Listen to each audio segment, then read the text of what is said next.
Did you know that in the early 2000s, when the world was grappling with global terrorism, Uganda's remote waterways faced their own homegrown nightmare? Deep within the muddy rivers of this East African nation, a creature of unprecedented size and malevolence was stirring. This wasn't just any hippopotamus, this was a monster that defied everything locals knew about these supposedly docile giants. The beast measured an extraordinary 15 feet from snout to tail, stretching longer than most small boats that dared navigate these waters. Weighing nearly 4,400 pounds of pure muscle and rage, it possessed the mass of a small truck and the temperament of a serial killer. Its massive jaws, capable of snapping a human in half, became instruments of terror that would claim over 13 innocent lives. What truly chilled the local communities wasn't just the creature's size, but its calculated brutality. Unlike other hippos that killed accidentally during territorial disputes, this one seemed to hunt with purpose. The violence was so reminiscent of contemporary global fears that locals gave it a nickname referencing the world's most wanted terrorist. The comparison wasn't lost on anyone, both represented unpredictable, savage attacks that left communities living in constant fear.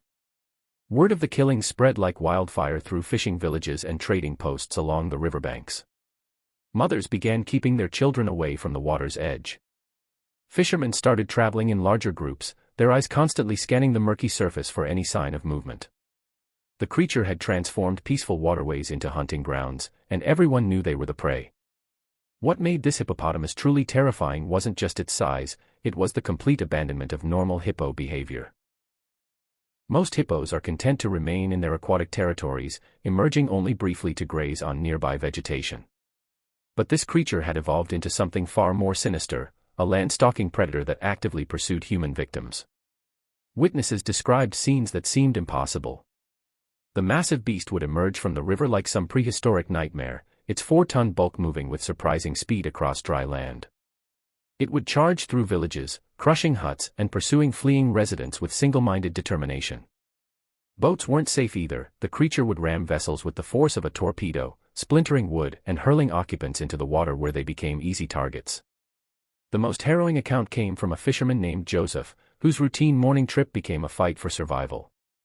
He and 3 companions were crossing the river in their wooden boat, following a path they'd taken hundreds of times before. The morning mist hung low over the water, creating an almost peaceful atmosphere that masked the horror lurking beneath. Halfway across, the tranquil surface exploded into chaos. The hippo burst from below like a submarine breaching, its massive head striking the boat's hull with devastating force. The impact sent splinters flying and threw all 4 men into the churning water. Joseph watched in horror as the beast systematically attacked his companions, its jaws crushing bone and flesh with mechanical precision. Only Joseph's ability to swim underwater and his knowledge of the river's hidden currents saved him from becoming another victim. By 2006, the terror had reached such heights that local authorities and international wildlife experts were forced to take action. Reports began circulating that the notorious creature had finally been eliminated, shot by professional hunters who had tracked it to its lair in the river's deepest pools. The news brought temporary relief to communities that had lived under the shadow of fear for years. But in rural Uganda, where oral tradition carries more weight than official reports, doubt lingered like morning mist over the water. No body was ever recovered. No photographs were taken. No trophy was displayed. The lack of concrete evidence fed whispers and speculation that continue to this day. Had the beast truly been killed, or had it simply moved to deeper, more remote waters? Elderly fishermen, their faces weathered by years of river life, speak in hushed tones about recent sightings.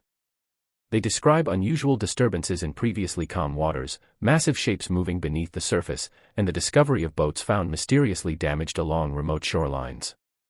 Some claim to have seen eyes, ancient, intelligent, and filled with malevolent purpose, watching them from the reeds. The psychological impact remains profound. Even today, nearly 2 decades later, many locals refuse to venture onto certain stretches of river alone.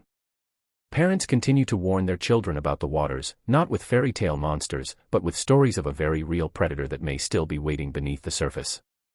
Whether the creature lives or not, its legacy endures as a chilling reminder of nature's capacity for producing genuine monsters. In a world where most wildlife fears humans, this hippopotamus represented something far more primitive and terrifying, a predator that saw humans not as threats to be avoided, but as prey to be hunted.